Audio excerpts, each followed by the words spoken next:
ప్రపంచంలో చూస్తూ ఉంటే ఎన్నో యుద్ధాలు జరుగుతూ ఉన్నాయి. ఆ యుద్ధాలన్నీ కూడా మతాల మధ్య జరుగుతూ ఉన్నాయి.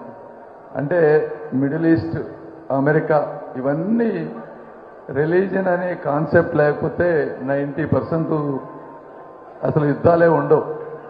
అలానే కుల వ్యవస్థలు కూడా సరే ఎప్పటి నుంచో వచ్చినాయి.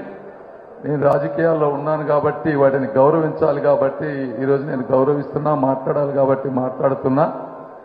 అయితే ఒకటి మీరు అభిమానించే, ఇందాక రజనీ గారు చెప్పారు నేనే మంత్రం వేశాను పవన్ కళ్యాణ్ గారికి అన్నారు. అమ్మా నేను ఏ మంత్రం వేయలేదు పవన్ కళ్యాణ్ గారికి.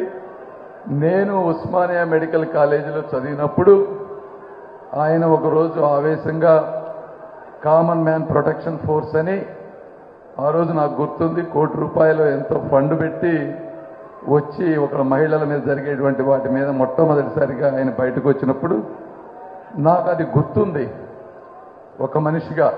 అదేవిధంగా రెండోసారి చిరంజీవి గారి పాపకి మ్యారేజ్ విషయంలో TV9 వాళ్ళు మరి అత్యంత పాశవికంగా లైవ్ వీడియో ఇస్తూ ఘోరంగా ప్రవర్తించారు. అది కూడా నా మనసులో ఆ రోజు గుర్తుంది.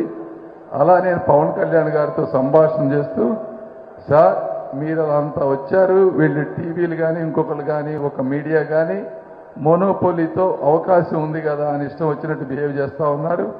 ఇలాంటివన్నీ చర్యలు మనం ఖండించాలి. ఎవరు ఏ పార్టీలో ఉన్నా కూడా ఆ విధమైన భావజాలంతో మాట్లాడుతూ ఉన్నప్పుడు మనసులు కలిసినాయి.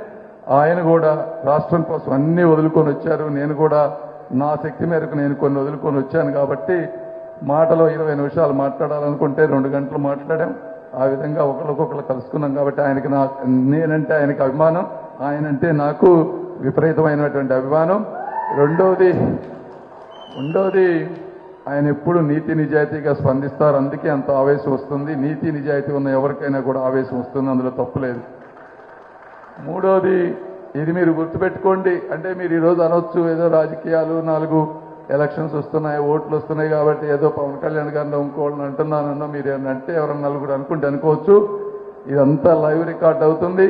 ఫ్యూచర్లో ఏమవుతుందో మనకు తెలియదు. అయినప్పటికీ ఎప్పటికైనా సరే మీరు ఇది గుర్తుపెట్టుకోండి, పవన్ కళ్యాణ్ అనేటువంటి వ్యక్తి నాకు వ్యక్తిగతంగా అత్యంత ఇష్టమైనటువంటి వ్యక్తి. ఆయనకి స్వార్థం లేదు.